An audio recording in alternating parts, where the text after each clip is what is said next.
જય હો. અહીં જે ઉપસ્થિત છે તે સૌ કોઈને મારા જય શ્રી કૃષ્ણ.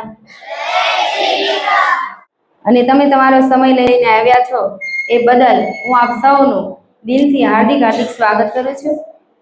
અને સૌ પ્રથમ તો અમારા શિક્ષકો માટે ખૂબ ખૂબ આભાર. કારણ કે આપણા જે બાળકો છે ભવિષ્યના ભારતની બૌદ્ધિક સંપદા જે મોટિવેશનલ સ્પીકર બનવા જઈ રહ્યા છે એમને સાથ સહકાર આપવા માટે અમારી સ્કૂલના દરેક શિક્ષકો ખૂબ સરસ રીતે સાથ આપી રહ્યા છે.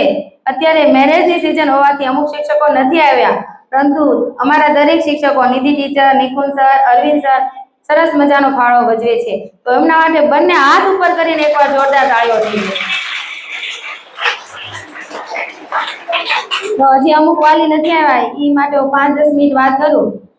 તો હું એવો પ્રયત્ન કરીશ કે તમે કંઈક લઈને જાઓ. તો આપણે જે એક માન્યતા માની લીધી છે એ આ માન્યતા હવે તોડવાનો સમય આવી ગયો છે. હવે હું તમને કહું કે વાલી મિત્રો આવો પ્લીઝ અને અહીં 2 શબ્દો બોલો, તો તમે શું કહેશો? નહીં હો, ઈ નહીં, બીજી વાત કરો. તો એ બધી માન્યતા છે. તમે પણ બોલી શકો, સરસ રીતે બોલી શકો. આ માન્યતાને તોડવાનો સમય આવી ગયો છે. એના માટે હું થોડીક વાત કરું કે આપણું મસ્તિષ્ક છે ને એની અંદર 2 ક્ષેત્ર છે, 2 મન છે, એક ચેતન મન અને એક અવચેતન મન. તો આ ચેતન મન એ 10% કામ કરે, અવચેતન મન એ 90% કામ કરે છે. અને આ ડીપમાં હું સમજાવવા માટે પછી ક્યારે કહીશ, પણ આજે મારે વાત કરવી છે કે આ મસ્તિષ્ક છે ને તે એક બગીચા જેવું છે કે બગીચામાં જેવું આપણે વાવીએ ને એવું જ ફળ મળે છે. ટૂંકમાં કે જમીન જે છે એની અંદર આપણે જે વાવીએ ને એ જ ફળ મળે છે. યસ યા નો? હા. તો હવે તમે જ મને કહો કે ઈશ્વરની સર્વશ્રેષ્ઠ ફળદ્રુપ જમીન કઈ હોઈ શકે? કઈ હોઈ શકે? Rays your hand. ગામડાની જમીન હોઈ શકે, સુરતની હોઈ શકે, અમેરિકાની હોઈ શકે કે ચંદ્ર પરની હોઈ શકે? નહીં, એક પણ નહીં. હું જ બતાવું કે ઈશ્વરની સૌથી ફળદ્રુપ જમીન એ આપણું મગજ છે. આપણે જેવા વિચારો કરીએ છીએ, જેવું વાવીએ છીએ એ જ આપણને મળે છે. પણ આપણે કોન્ટેક્ટ જ લીધો હોય કે નબળા જ વિચારો કરવાનો. દરરોજ દિવસ દરમિયાન આપણે કેટલી વાર બોલીએ છીએ, આજ તો થાકી ગયા, આજ તો મરી ગયા. કેટલી તેજી હતી આવી ઉપાધિ કરો છો? આવું નહીં બોલવાનું. કારણ કે હું મારો કહેવાનો મતલબ કે આપણે જે વિચારીએ છીએ ને તેનું એક પરિણામ ઉત્પન્ન થાય છે. માટે આપણે હંમેશા ખુશીના જ માહોલમાં રહેવું જોઈએ. હંમેશા હસતા રહો, બીજાને હસાવતા રહો, અને અમુક વાત હોય એને હસી કાઢો. પરંતુ ક્યારેય ડિપ્રેશનમાં નહીં રહેવાનું, ક્યારેય ટેન્શનમાં નહીં રહેવાનું. કારણ કે કુદરતનો એક નિયમ છે, યાદ છે બધાને? કુદરતનો નિયમ છે કે energy flow where the attention goes, કે તમે જે વિચારો છો ને એ જ બધું ઉગી નીકળે છે. માટે હંમેશા બીજાની સફળતા પર, બીજાના પ્રમોશન પર, બીજાની ખુશી પર હંમેશા ખુશ થાઓ. તો આ દુનિયાના સર્વશ્રેષ્ઠ સુખી વ્યક્તિ તમે બની જશો. ચાલો એક ઉદાહરણ આપી સમજાવું કે આપણે ગમે એટલા જ્ઞાની હોઈએ, ગમે એટલા વિદ્વાન હોઈએ, ક્લેવર હોશિયાર હોઈએ, અને આપણે એવા 5 મિત્રોની સંગાતે ચડી જઈએ જે અસત્ય હોય, વ્યસની હોય, તો આ દુનિયાની અંદર કોઈના બાપની તાકાત નથી કે તમને ઉપરથી નીચે પડતા રોકી શકે. અને એક બીજું ઉદાહરણ આપું કે તમે ગમે એટલા બુદ્ધુ હો, અજ્ઞાની હો, કંઈ ખબર જ ના પડતી હોય, પણ બસ તમને એટલી જ ખબર પડે ને કે આ માહોલ એકદમ સત્ય છે, આ માહોલ ચકાચક છે, અને એ માહોલની અંદર જો તમે ઘૂસી જાઓ ને તો દુનિયાના કોઈના બાપની તાકાત જતા રોકી શકે. આ આખી સાયકોલોજી આપણા શરીરની અંદર છે. આખું ટ્રીટમેન્ટ ભગવાને આપણા શરીરમાં ગોઠવ્યું છે. જેવું વિચારીએ ને એવું જ પરિણામ મળે છે. માટે હંમેશા એક વાત યાદ રાખો કે સર્વત્ર સાહમૃતિ સન્નિવિષ્ટો, કે ઈશ્વર આપણી અંદર જ આવીને રહેલો છે. ઈશ્વર એ સૌથી મોટો, સૌથી શ્રેષ્ઠ, સૌથી સારો છે. માટે હંમેશા ઈશ્વરના સત્ય, પ્રકાશ, પ્રેમ, સુંદરતાને હંમેશા પ્રગટ કરતા રહો, બીજાને કહેતા રહો. અને જો આપણે વધારેમાં વધારે વિકસિત કરીશું ને તો આ દુનિયાના સૌથી શ્રેષ્ઠ મનુષ્યમાંથી આપણે એક શ્રેષ્ઠ મનુષ્ય હશું, ગેરંટી આપું છું. માટે આપણે દરરોજ ભગવાનને યાદ કરવા માટે ત્રિકાળ સંધ્યા તો કરવી જ જોઈએ. આમાંથી કોણ ત્રિકાળ સંધ્યા કરે છે? સરસ, એક્સિલન્ટ, વેરી ગુડ. પણ જે નથી કરતા એમને મારી નમ્ર વિનંતી છે કે ત્રિકાળ સંધ્યા એટલે કે 3 લાવો ત્રિકાળ સંધિ આમાં છે. 3 ટાઈમ ભગવાનને યાદ કરવા. સવારે ઉઠો એટલે તરત જ બેસ્ટ સવાર કરો.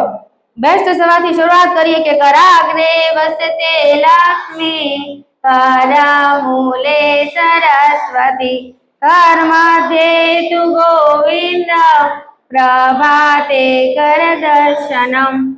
આ શરૂઆત કરવાની છે. 3 શ્લોકો આવે છે, પણ હું તો આ એક્ઝામ્પલ આપું છું. પછી આખો દિવસ ભગવાનને યાદ કરતા કરતા 3 ટાઈમ જમતી વખતે પણ ભગવાનને યાદ કરીએ.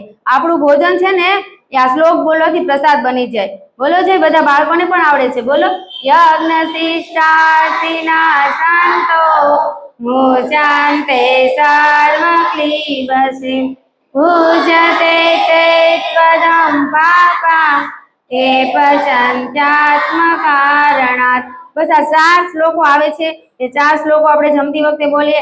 રાત્રે સૂતી વખતે પણ કૃષ્ણાય વાસુદેવાય હરએ પરમાત્મને પ્રણત ક્લેશનાશાય ગોવિંદાય નમો નમઃ. આ 3 શ્લોક આવે છે રાતના, એ બધા જ બોલીએ. ત્રિકાળ સંધિ એટલે શું? તો કે ભગવાનને આપણે બાળકોને શીખવાડવાનું છે, ધન્યવાદ કરતા શીખવાડવાનું છે કે ભગવાન થેન્ક યુ કે તે મને આટલો સરસ મનુષ્ય અવતાર આપ્યો. પશુ પક્ષી કરતા પણ વિશિષ્ટ એવી દિવ્ય બુદ્ધિ, દિવ્ય શક્તિ આપી છે. એટલે આજે મારે વાત કરવી છે. જો આજે જોઈએ તો ભાઈઓને તો કદાચ વ્યસનો હોય માવાના નેના, પણ બહેનો તો કે કેટલી બધી નાયરા, નાગી, દાસી, રિક્ષાવાળી, ઈસી હે ને, મને તો અમુક નામ નથી આવડતા. કેટલા બધા સિરિયલોમાં વ્યસ્ત થઈ ગયા છે. અરે બહેનો, આ વ્યસન કરવાની જરૂર નથી. વ્યસન કરવું જ હોય ને તો પુસ્તકોનું વ્યસન કરો. આ પુસ્તકોનું પુસ્તક, એની અંદર એટલી શક્તિ રહેલી છે કે તમે જો પુસ્તક વાંચન કરતા હશો ને તો તમને ક્યારે એકલાપણું નહીં લાગે, ક્યારે તમને આત્મહત્યા કરવાના વિચારો પણ નહીં આવે. આ એક મિત્ર બની જશે. તમે પુસ્તક વાંચન કરતી વખતે તમે પુસ્તક પ્રેમી બની જાઓ, પુસ્તકને મિત્ર બનાવો. કારણ કે જીવનની અંદર મારે પણ ઘણી વખત આ પુસ્તકો છૂટી ગયેલા નાનપણમાં, પિયરમાં, પણ જ્યારે હું સાસરે આવીને ત્યારે, અને એ કેવો સમય ખબર, જ્યારે આ મારો દીકરો આ પૃથ્વી પર આવવાનો હતો, જ્યારે આ પ્રકૃતિ પૃથ્વી પર આવવાની હતી ને, ત્યારે મેં સંકલ્પ કરેલો કે હું પણ 100 પેજ વાંચન કરીને જ સુઈશ. એ સંકલ્પના લીધે હું પણ વ્યસની બની ગઈ. પુસ્તકોનું વાંચન કર્યા વગર ચેન નથી પડતું. અને મને તો ઘણું રિઝલ્ટ મળ્યું છે, પણ મારા બાળકોમાં પણ મને રિઝલ્ટ જોવા મળે છે. માટે હે બહેનો, હું તને ફરીથી વિનંતી કરું છું કે મોબાઈલને એક બાજુ મૂકી અને આ પુસ્તકોનું વાંચન કરજો. 1 તો પેજ વાંચવાની શરૂઆત કરો. વધારેમાં વધારે 5, 10, 50 શરૂઆત તો કરો. શરૂઆત કરશે કોણ? આપણે જ કરવી પડશે. કારણ કે આજે જો માતા પિતા જ મોબાઈલ લઈને બેસી જાય છે, સવારે મોબાઈલ, રાત્રે મોબાઈલ, આજે તો એવું બની ગયું છે, એ પેટર્ન બની ગઈ છે કે કરાગ્રે વસ્તે મોબાઈલમ, કરમૂલે વોટ્સઅપમ, કરમધ્યે ફેસબુકમ, પ્રભાતે કર દર્શનમ. સવારે ઉઠીએ તોય મોબાઈલ, રાત્રે સુઈએ તોય મોબાઈલ. પછી બાળકો મોબાઈલ લે જ ને, એમાં કોઈ શંકાને સ્થાન નથી. રાઈટ? યસ યા નો? કારણ કે આજે બાળકો છે ને, એ આપણે કહીએ ને, એ દીકો હાલે બુક લે, ચોપડી લે, ચોપડી લે, તો નહીં વાંચવા બેસે. જે જોવે છે એ જ કરે છે. જો આપણે મોબાઈલ લઈશું તો બાળકો પણ આ રીતે રીલ્સ જોતા હશે. જો આ રીતે રીલ્સ જોતા થઈ જશે ને તો બધા જ આ દુનિયાની અંદર જ્યારે તમે નોકરી પર જશો ને તો એમ કે છે ગેટ આઉટ, ગેટ આઉટ, જરૂર નથી, જરૂર નથી, વહેલા તકે ઉપર જતા રહેશો. પરંતુ જો તમે પુસ્તકનું વાંચન કરતા હશો ને, આ રીતે પેજ ફેરવતા થઈ જશો ને, તો બાળકો પણ જોશે અને બાળકો પણ પુસ્તકો વાંચન કરતા થઈ જશે. અને દુનિયાના ગમે તે ખૂણે જશો તો બધા જ કહેશે આવો, આવો, આવો. કારણ કે તેની અંદર જનરલ નોલેજ વધી ગયું છે બાળકો માટે. તો આજ પછી બધા સંકલ્પ કરજો કે અમે પણ અમુક પેજ વાંચન કરીને પછી શું અને બાળકોને પણ સંભળાવશું. ઓકે? ક્યારેક વાર્તા નાની નાની વાંચો અને પછી બાળકોને કહો. અને ખરેખર તમે આ રીતે વાંચન કરશો તો મજા આવશે. અને આ શરૂઆત આપણે જ કરવી પડશે. આપણે જ ઈચ્છા રાખીએ કે આ 9-10 વર્ષનું બાળક મને પગે લાગે, પરંતુ આપણા જ ઘરમાં રહેલા 60 થી 70 વર્ષના જે વડીલો છે એમને પગે લાગવામાં આજે શરમ આવે છે. તો આ કઈ રીતે ભેગું થશે? આજે દુનિયાની દરેક પત્ની એવું ઈચ્છે કે મારો દીકરો શ્રવણ બને, પરંતુ પોતાના પતિને શ્રવણ બનતો જોઈ શકતી નથી. લોચો અહીંયા છે. શરૂઆત કરશે કોણ? વિચારો બદલાવશે કોણ? બોલો તો ખરા. આપણે બધા જ. શરૂઆત તો આપણે જ કરવી પડશે. જો તમે કદાચ માળા બદલો, મંદિર બદલો, ભગવાન બદલો, સ્કૂલ બદલો, ટ્યુશન બદલો, પણ એક સારા પરિણામ માટે તમે એકવાર તમારા વિચાર નહીં બદલો ને તો આ કશું ભેગું નહીં થાય, બધું જ નકામું છે. સમજાય છે? હેલો, એના માટે આપણે વિચારો બદલાવા પડશે. અને ચાલો હવે શરૂઆત કરજો કે આપણે સારા વિચાર માટે શું કરવું જોઈએ. ક્યારે ગીતાજી ખોલો તો પણ ખબર પડશે કે ગીતાજીમાં લખ્યું છે ને 3જા અધ્યાયમાં, અન્નાદ ભવતુ ભૂતાની, 14મો શ્લોક છે. અન્નાદ ભવતુ ભૂતાની, સારા વિચાર માટે સારું અન્ન ખાવું પડશે.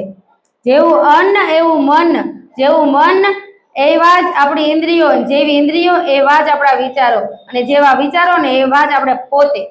તો તમે જ વિચાર કરજો કે કેવા માહોલમાં આપણે રહેવું જોઈએ.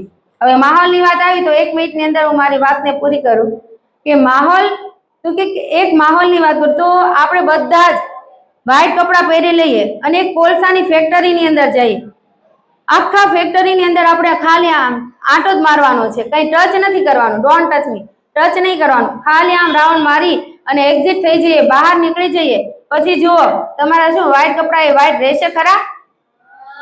હા, શું થશે? કાળા ધબ્બા પડી જશે, બ્લેક થઈ જશે. પરંતુ એક બીજું એક્ઝામ્પલ આપી સમજાવું કે આપણે મોટી પરફ્યુમની ફેક્ટરીમાં જઈએ. પરફ્યુમની ફેક્ટરીમાં જઈ અને ફક્ત આમ રાઉન્ડ મારવાનો છે, કઈ જગ્યાએ ટચ નહીં કરીએ, ખાલી રાઉન્ડ મારી અને આપણે એક્ઝિટ થઈ જઈએ, બહાર નીકળી જઈએ. તો શું થશે? કપડાં તો સ્વચ્છ રહેશે, પરંતુ શું થશે?